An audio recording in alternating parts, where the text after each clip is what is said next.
Jóvenes, el tema de hoy se refiere al modelo neoliberal que ha marcado toda un periodo muy grande en la historia económica, no solamente del país, sino del mundo. ¿Sí? Bueno, entonces este aspecto, este concepto de neoliberalismo es muy importante. Empezaremos hablando primeramente de las condiciones que permitieron el surgimiento de este modelo. Podemos hablar de condiciones externas, pero también de condiciones internas que permitieron el surgimiento de este pensamiento conservador, que es, por así decirlo, enemigo, opositor muy fuerte del modelo keynesiano que ya analizamos en clases anteriores. Bueno, iniciaríamos con las condiciones externas. Bueno, el pensamiento conservador surge casi tan pronto como surge también el pensamiento keynesiano. Recuerden que el pensamiento keynesiano surgió a partir de los efectos y muy graves que tuvo la crisis de 1929-33, también llamada como la Gran Depresión. ¿Sí? Bueno, de manera que Keynes ganó la simpatía de muchos gobiernos, dada la profundidad de esa gran crisis y dado que también sus postulados fueron utilizados como política económica. Ustedes saben muy bien que eso lo vimos anteriormente, que el presidente Roosevelt aplicó ese modelo keynesiano en el llamado New Deal. Bueno, pero casi tan pronto surgió surgió también el pensamiento conservador, especialmente en Austria, con un personaje que se llamó Friedrich Hayek. ¿Sí? Este señor, economista muy relevante, desde 1945 emprendió una lucha contra el modelo keynesiano. ¿Sí? Él escribió un libro en esa época que se llama Camino de Servidumbre. Ese libro no se vendió, hubo nada más una edición y no se vendió ese libro. En todo el mundo se vendieron unos 800 ejemplares, en tanto que el libro de Keynes, Teoría General de la Ocupación, Interés y el Dinero, se vendieron cientos de miles de su libro.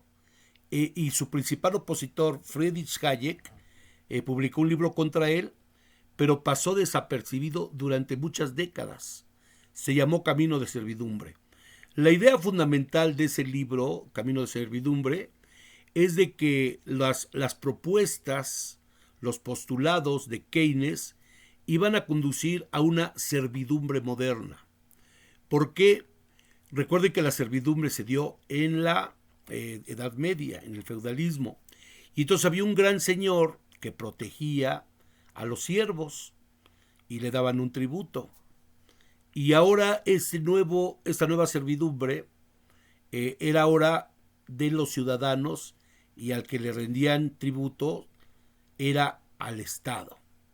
Y entonces, de acuerdo a Hayek, la gran presencia del Estado, de acuerdo al modelo neoliberal, iba a conducir a una servidumbre porque los ciudadanos, al no tener iniciativa para poder invertir, para poder desarrollarse, porque el Estado regulaba al mercado, entonces eso iba a ser negativo. ¿Sí? Bien, el mismo Hayek convocó a un coloquio de Lippmann, se llamó, y otro en 1938 y uno más en 1947. y ahí se reunieron muchos economistas, pero muy conservadores y además anticomunistas. Recuerden que en esa época existía la Unión de Repúblicas Socialistas Soviéticas, que había ganado junto con otros países la Segunda Guerra Mundial. Los rusos habían derrotado al ejército de Hitler y entonces emergían como una gran fuerza socialista, que era un peligro para el mundo capitalista. Y entonces, dentro del pensamiento conservador, la idea de que el Estado regulaba todo les daba, según ellos, una orientación socialista, por así decirlo. Entonces, este pensamiento conservador es muy, muy a favor de la libre empresa, de la iniciativa individual de la gente, que es obstaculizada por la presencia del Estado. Y entonces su propuesta es que el Estado no debe para nada intervenir en el mercado, y también el Estado no debe apoyar a los trabajadores, porque el estado del bienestar permitía, incluso el modelo fordista, permitían que los trabajadores fueran mejorando su nivel de ingresos, y que ese mayor ingreso iba a permitir una mayor demanda. Y recuerden que Keynes es partidario de la demanda agregada para que ésta reactive la economía. ¿Sí? Bueno, pero para los conservadores, Hayek y otro, esto era alentar a los trabajadores. Y además de esto, la gran presencia del Estado permitió que los sindicatos surgieran a nivel mundial y se crearan poderosos sindicatos que iban a luchar por reivindicaciones salariales, reducción de la jornada de trabajo, mejores condiciones, mejores prestaciones. Y eso, de acuerdo a los conservadores, era lo más negativo. Y ellos propugnaban que si el Estado tenía que beneficiar o estimular a alguien, era precisamente a los empresarios, no a los trabajadores, ¿sí? Y entonces, por esa razón, están contra el estado del bienestar que propugnaban los gobiernos que se inspiraban en las políticas keynesianas. Bueno, todas estas ideas, aunque estaban presentes y aunque se reunían y hacían coloquios, no tuvieron la menor trascendencia. El libro de Hayek se quedó ahí empolvado, tuvo una edición y nunca más se volvió a hablar de él, ni siquiera en los libros académicos, ¿sí? Todo era pensamiento keynesiano. Imagínense, desde 1938 hasta 1974, donde vuelve a hablarse nuevamente de Friedrich Hayek, algo más de 25 años, ¿sí? Bueno, entonces todo esto, toda esta crítica a Keynes no tuvo mayor trascendencia. No fue sino hasta que en 1971 volvió a haber una gran crisis, no una gran crisis, una crisis económica y financiera muy fuerte, que hizo que se terminara con los acuerdos, el sistema monetario que se había originado en Bretton Woods, y el presidente Nixon de Estados Unidos declaró que el dólar y el oro no iban a estar en una paridad, sino que iban a estar a las libres fuerzas del mercado. Toda esta política también generó una gran inflación, ¿sí? A partir de la década de los años 70, el mundo empezó a vivir una gran inflación, y no solamente en los países desarrollados, sino en casi todos los países del mundo empezó a haber una gran inflación y simultáneamente una recesión. Además, también a principios de los años 70, La OPEP, que es una organización de países productores de petróleo, mayoritariamente árabes, hicieron un embargo petrolero. Bajaron la oferta petrolera y los precios del petróleo se dispararon. Valían 3 o 4 dólares el barril de petróleo a principios de los 70s. Y cuando hicieron el embargo petrolero los de la OPEP, llegó a estar en 20 dólares. Eso también desató la inflación, que como nunca empezamos a vivirla, ¿sí? Bueno, todo esto fue carne de cultivo para los conservadores. Y entonces también el mundo empezó a mirarlos con atención. El mundo capitalista y conservador empezaron a mirarlos con atención.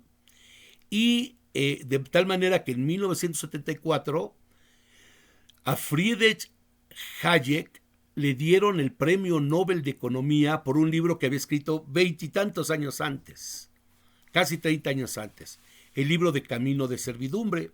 Y entonces lo que no hizo en 30 años, lo hizo en unos cuantos años, porque empezó a ser un boom editorial o un bestseller con el premio Nobel.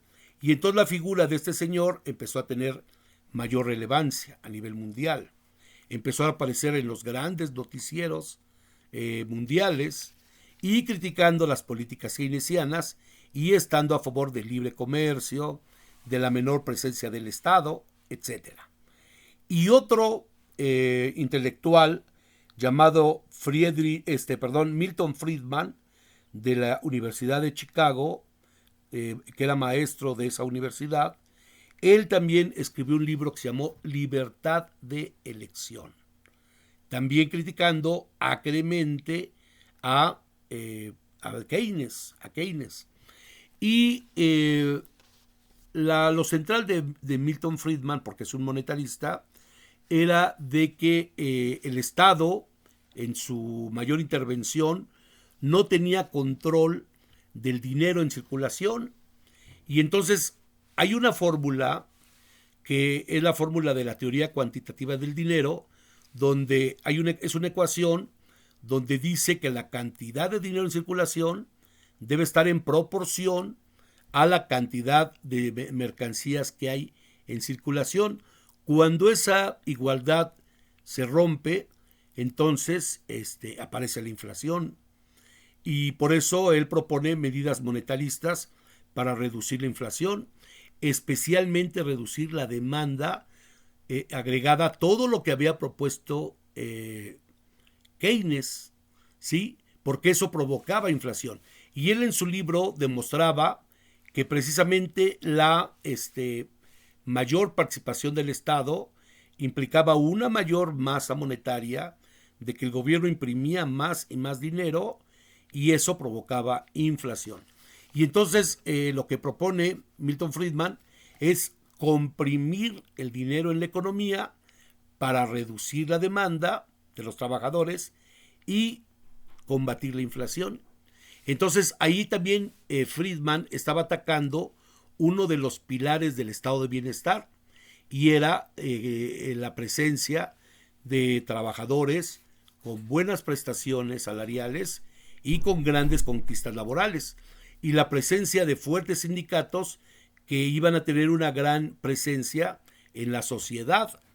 Entonces todo eso se vino abajo, de tal manera que ya para finalizar la séptima década, los años 70, en 1979 concretamente, subió al poder los partidos conservadores. Especialmente en Inglaterra subió una señora llamada Margaret Thatcher, que era del Partido Conservador, y ella era muy fanática y partidario de las ideas neoliberales. Y entonces cuando ella, permítame un segundo, cuando ella subió como primera ministra de Inglaterra, lo primero que hizo fue acabar con las huelgas que había en Inglaterra. La reprimió brutalmente. Por eso se le llama la Dama de Hierro, No crean que porque era muy dura contra los delincuentes o algo así. Era muy dura contra los trabajadores. Y entonces había algunas minas importantes de Inglaterra eran propiedad del gobierno inglés. Y entonces ellos, como ya estaban acostumbrados, cada año hacían una huelga para mejorar sus salarios, condiciones laborales. Pues la señora Thatcher les echó la policía encima, los reprimió, los despidió y vendió las minas a los empresarios privados. Y ella inició el modelo neoliberal a nivel de los países desarrollados.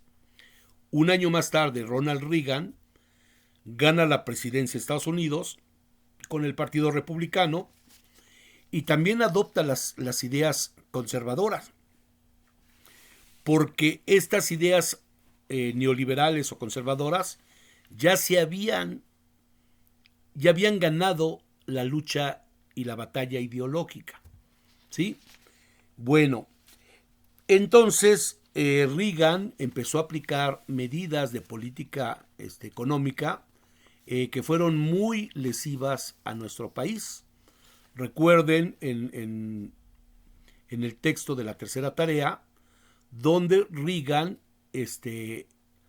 elevó las tasas de interés para ayudar a la estabilidad financiera de su país y hizo todo lo posible porque bajaran los precios del petróleo.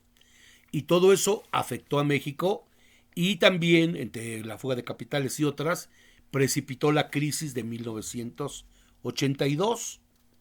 ¿Sí? Bueno, entonces, ¿qué sucedió?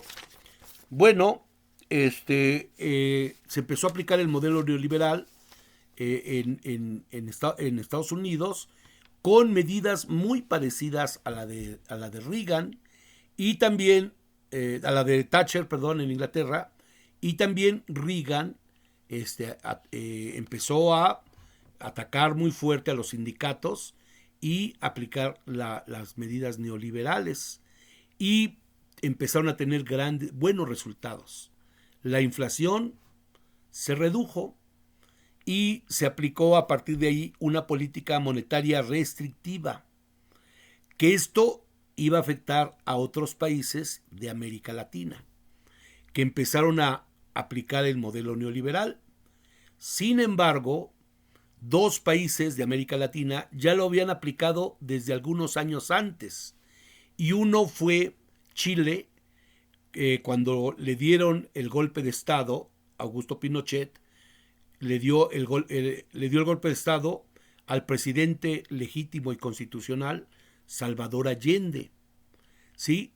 Y con ese golpe de Estado que le dio, que fue muy sanguinario, murieron muchos chilenos, muchos encarcelados, muchos desaparecidos, una dictadura militar que, por cierto, Estados Unidos nunca protestó, al contrario, estaban muy contentos de que habían derrocado al socialista de Salvador Allende. Y también en Argentina, en 1976, hubo otro golpe de Estado y Videla, que fue el general que dio el golpe de Estado, también aplicó medidas neoliberales. En ambos países la dictadura fue una dictadura sangrienta, una dictadura terrible, que asesinó y encarceló a miles de ciudadanos de ambos países. Empezaron a aplicar el modelo neoliberal y tuvieron también éxito. Redujeron la inflación y el crecimiento económico empezó. Incluso Chile hasta ahorita tiene un muy buen desempeño económico, ¿sí? Bueno, vamos con las condiciones internas. En 1982, como vimos, México se precipitó a una gran crisis económica y financiera, el peso se devaluó terriblemente, hubo fugas de capitales, la deuda externa se incrementó y el país se quedó sin reservas que respaldaran sus operaciones económicas y financieras. Y entonces fue necesario pedir créditos al Fondo Monetario Internacional y fue precisamente el Fondo Monetario Internacional el que en México le pidió, dentro de la carta de intención, le pidió a nuestro país, ya el nuevo gobierno de Miguel de la Madrid, que gobernó este señor México de 1982 a 1988. ¿Sí? Y entonces le pidió el FMI a México que empezaran a aplicar este modelo neoliberal. ¿Sí? Bueno, el modelo neoliberal tiene dos grandes características y muy grandes. Uno es que está contra el Estado y plantea que el Estado no debe intervenir, ni ninguna otra fuerza. Los sindicatos no deben intervenir. No dice nada de los monopolios, que son otro elemento que distorsiona el mercado. No lo dice. Y sí se va contra el Estado y los sindicatos. ¿Sí? Bueno, entonces otra segunda característica es que el modelo neoliberal plantea al individuo. Está en contra de cualquier organización de los ciudadanos, sindicatos, cooperativas, grupos para protestar, etcétera, y están a favor del individualismo en todos los sentidos. En el sentido de ya no están a favor de los sindicatos, y ellos plantean, los neoliberales, que cualquier relación obrero-patronal sea a nivel individual, suprimir los contratos colectivos de trabajo y suprimir a los trabajadores, la lucha de los trabajadores en colectivo, y que ahora sean los trabajadores los que tengan una relación personal con la empresa, que sea la contratación individual y en las condiciones que ambos negocien. Pues es obvio que cuando uno va a pedir trabajo, pues tienes muy poco margen para poner condiciones. Aceptan todo lo que te dicen, porque además el desempleo es muy grande y la competencia entre personas es mayor. Bueno, en México desde 82 se aplicó el modelo neoliberal. Sin embargo, desde algunos años antes, los conservadores a nivel mundial también tuvieron adeptos aquí en México, especialmente en una institución económica importante que es el Banco de México. Y había un economista muy relevante, que era funcionario del Banco de México, que se llamó Leopoldo Solís. Y él escribió algunos libros precisamente a favor de medidas neoliberales, ¿sí? Por ejemplo, la restricción monetaria, etcétera, ¿sí? Y también las cámaras empresariales. Algunos organismos empresariales desde muchos años antes ya planteaban de que estaban en contra del Estado y estaban a favor de una democracia también económica, y que no hubiera restricciones por parte del Estado y que los individuos tuvieran libertad de elegir, libertad de escoger. ¿Sí? Bueno, sin embargo, aunque tenían una fuerte presencia los empresarios, no era tan determinante como para que ellos decidieran. Todavía el gobierno en 1982 era un gobierno muy fuerte y tenía una inspiración keynesiana, o al menos no neoliberal.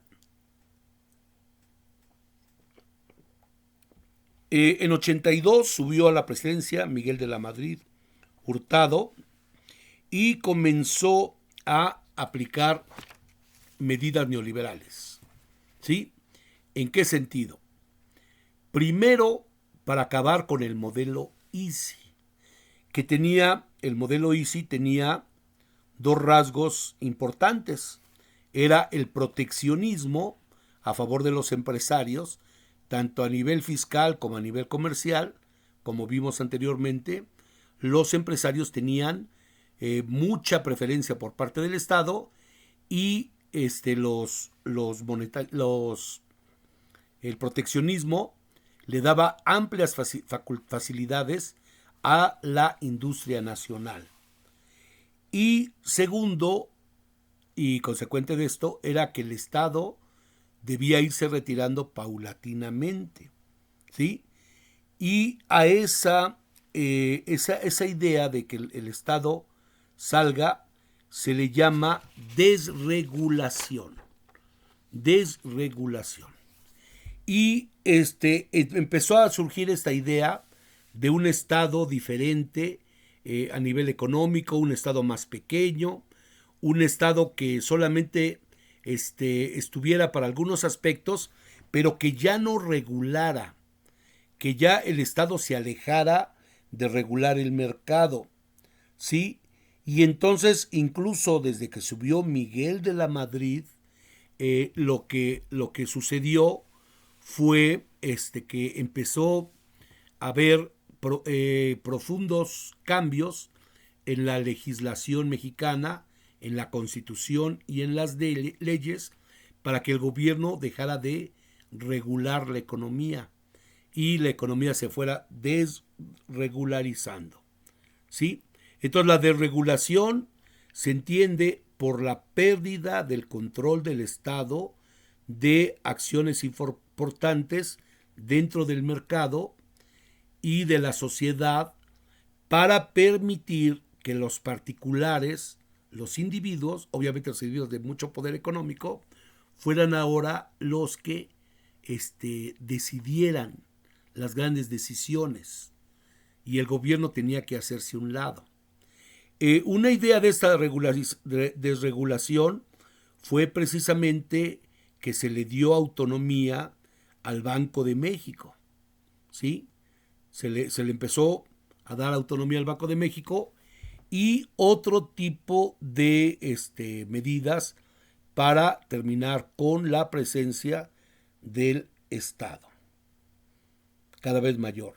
Bien, también con el FMI impuso a México el modelo neoliberal en dos grandes ejes.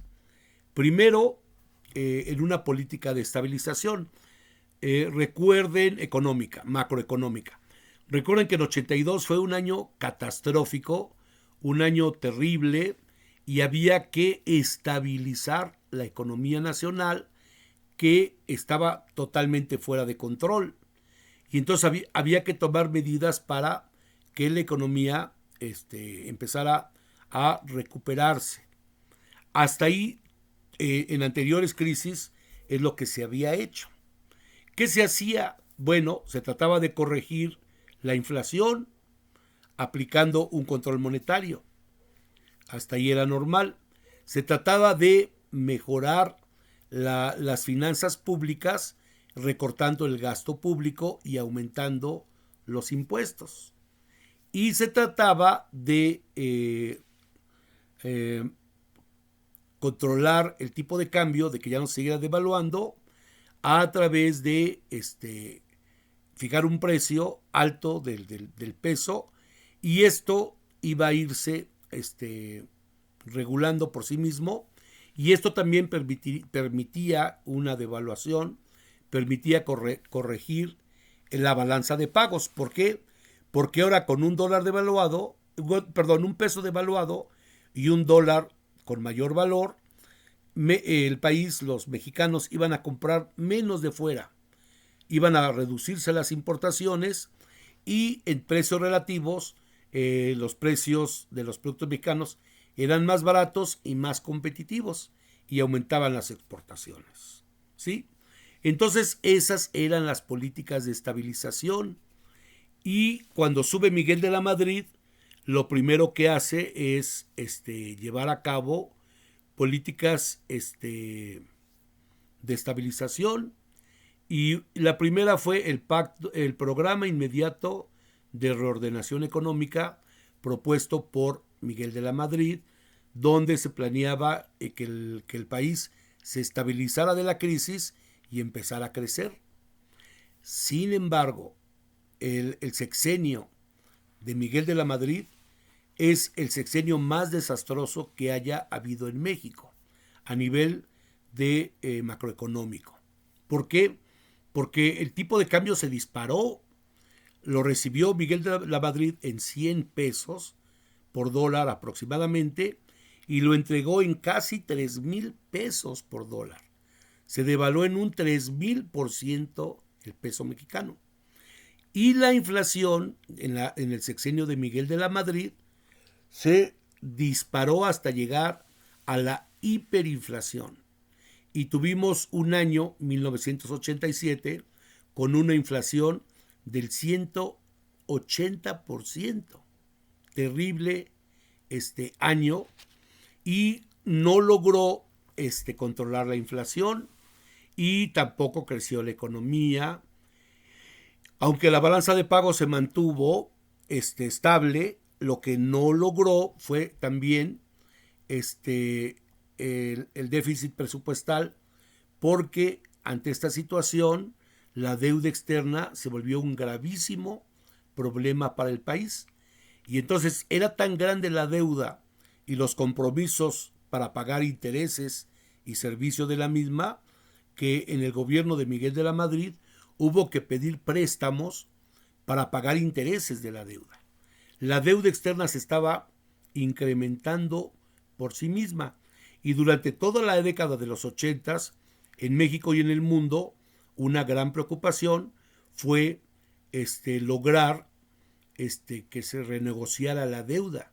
Y hubo dos grandes planes, el plan Baker y el plan Brady, diseñado por Estados Unidos para los países de América Latina que tenían graves problemas de deuda externa, ¿sí?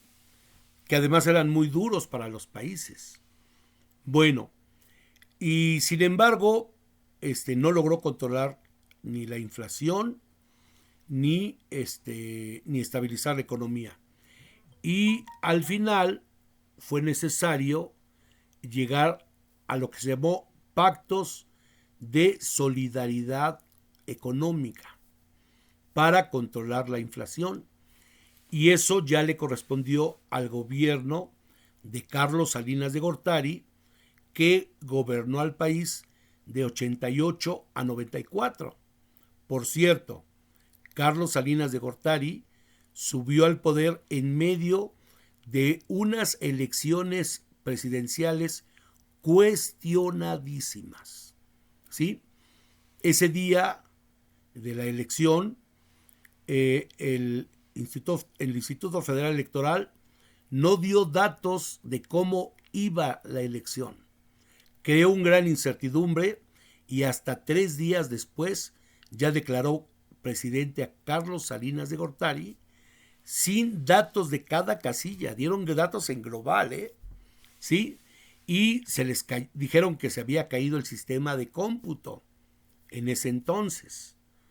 Y lo que sí México, la gente estuvo segura de que se manipularon los paquetes electorales para revertir la gran votación que tuvo Cuauhtémoc Cárdenas, que fue el hijo del presidente Lázaro Cárdenas, y darle el triunfo de manera fraudulenta a Carlos Salinas de Gortari. Bueno, Miguel de la Madrid, si lo comparamos, él no era neoliberal, él era keynesiano. Y López Portillo lo puso en la presidencia, porque antes los presidentes ponían a su sucesor, porque pensaba López Portillo que era buen administrador y mal político, pero creo que era importante.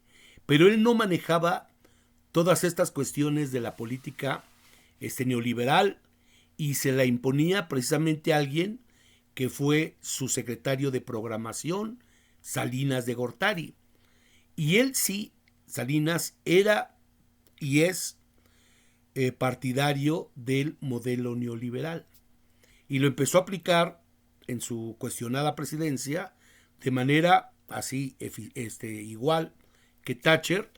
Llegó, encarceló a los mineros de Cananea, encarceló a los líderes petroleros, mano dura con los trabajadores, igual que Margaret Thatcher, que además era un tipo ilegítimo y tenía que legitimarse, ¿sí?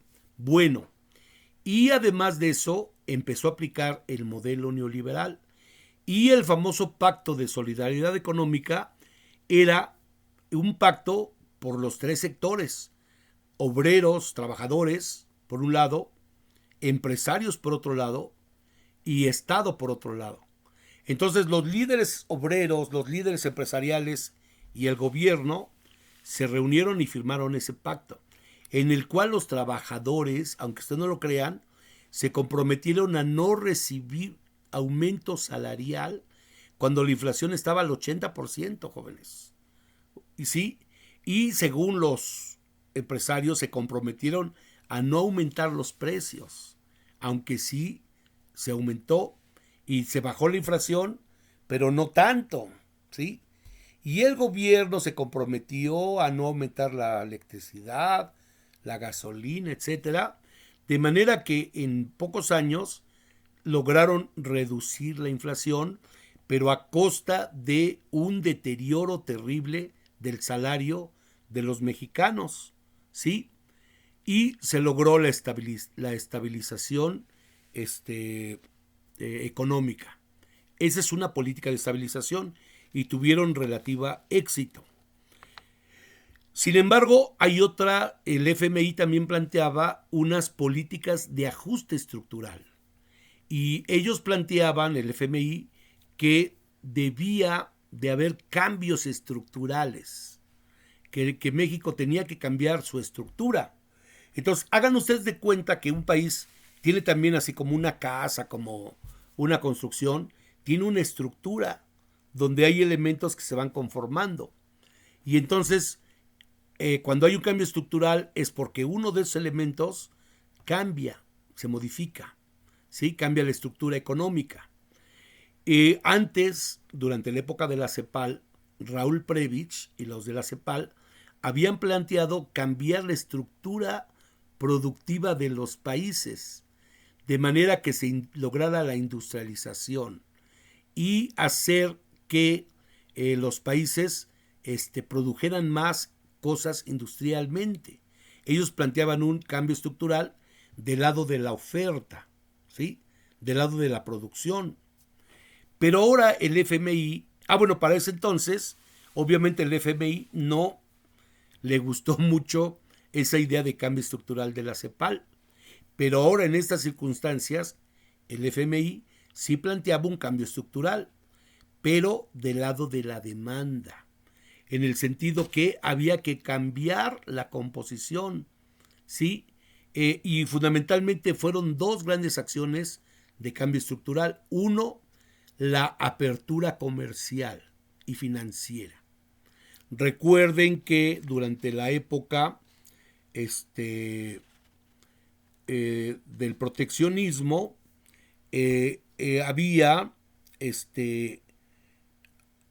había muchos, había una gran protección, ¿no?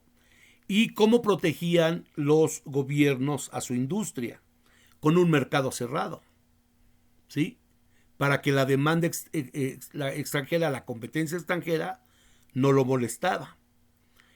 Esa era una estructura. Y ahora la que propone el FMI y el modelo neoliberal es una economía abierta, una economía sin protección.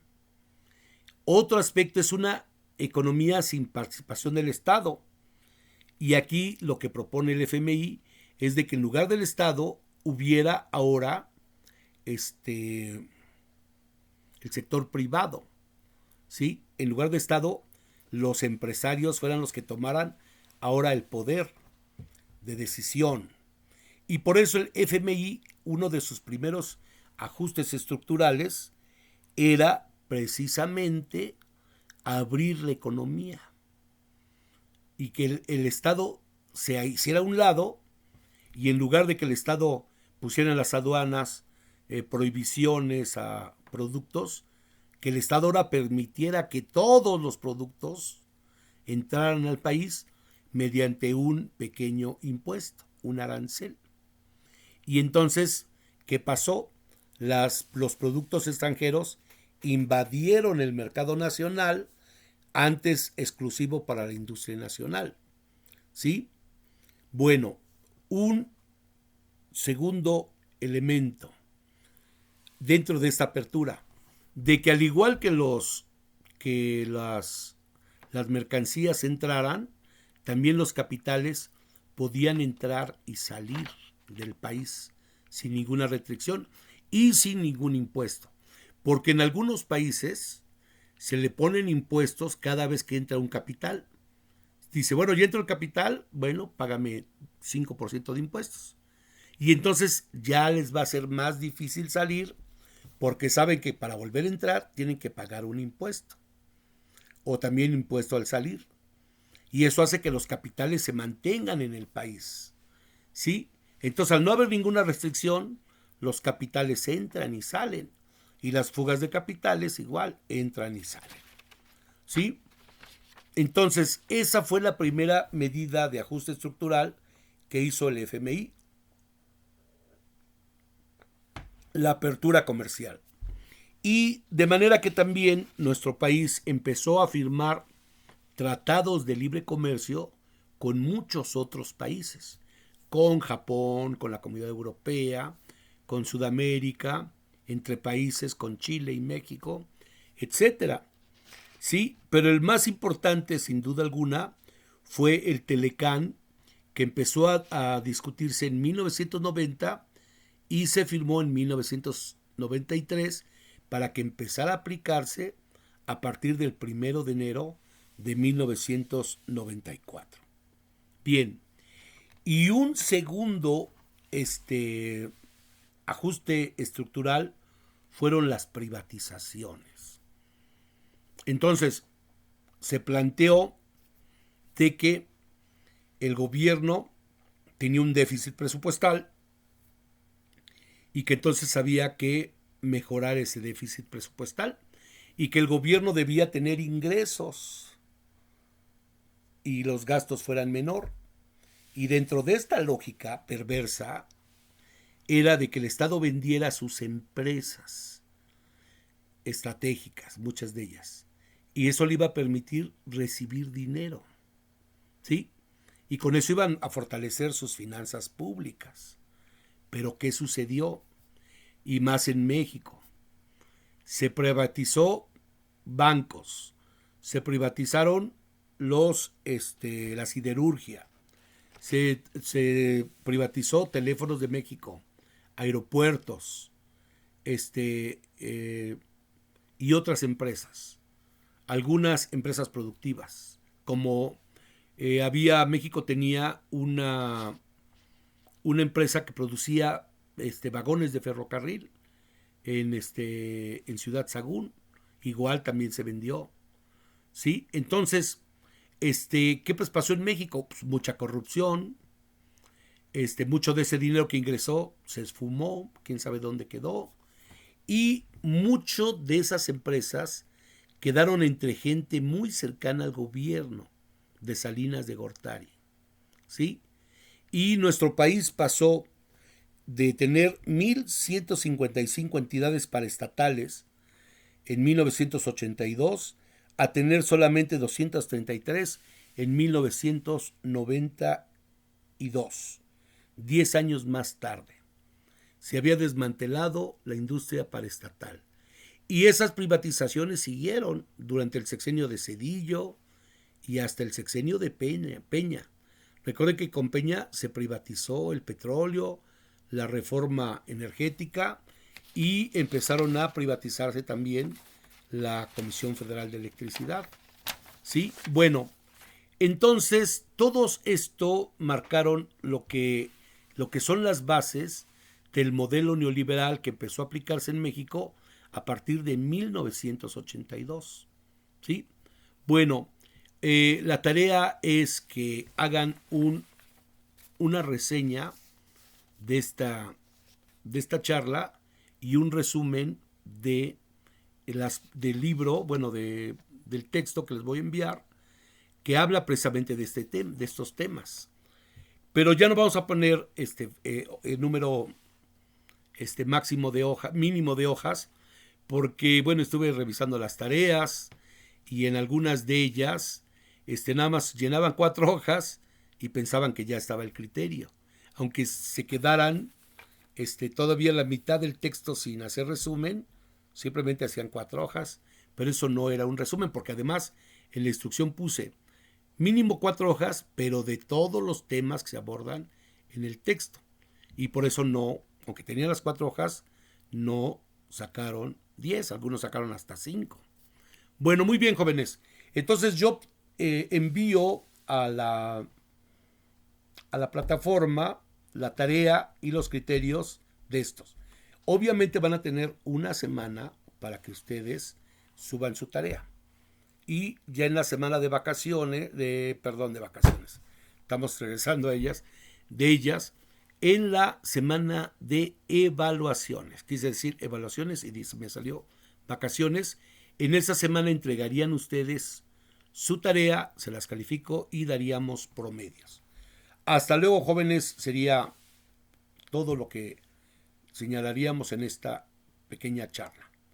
Hasta luego. Que estén muy bien.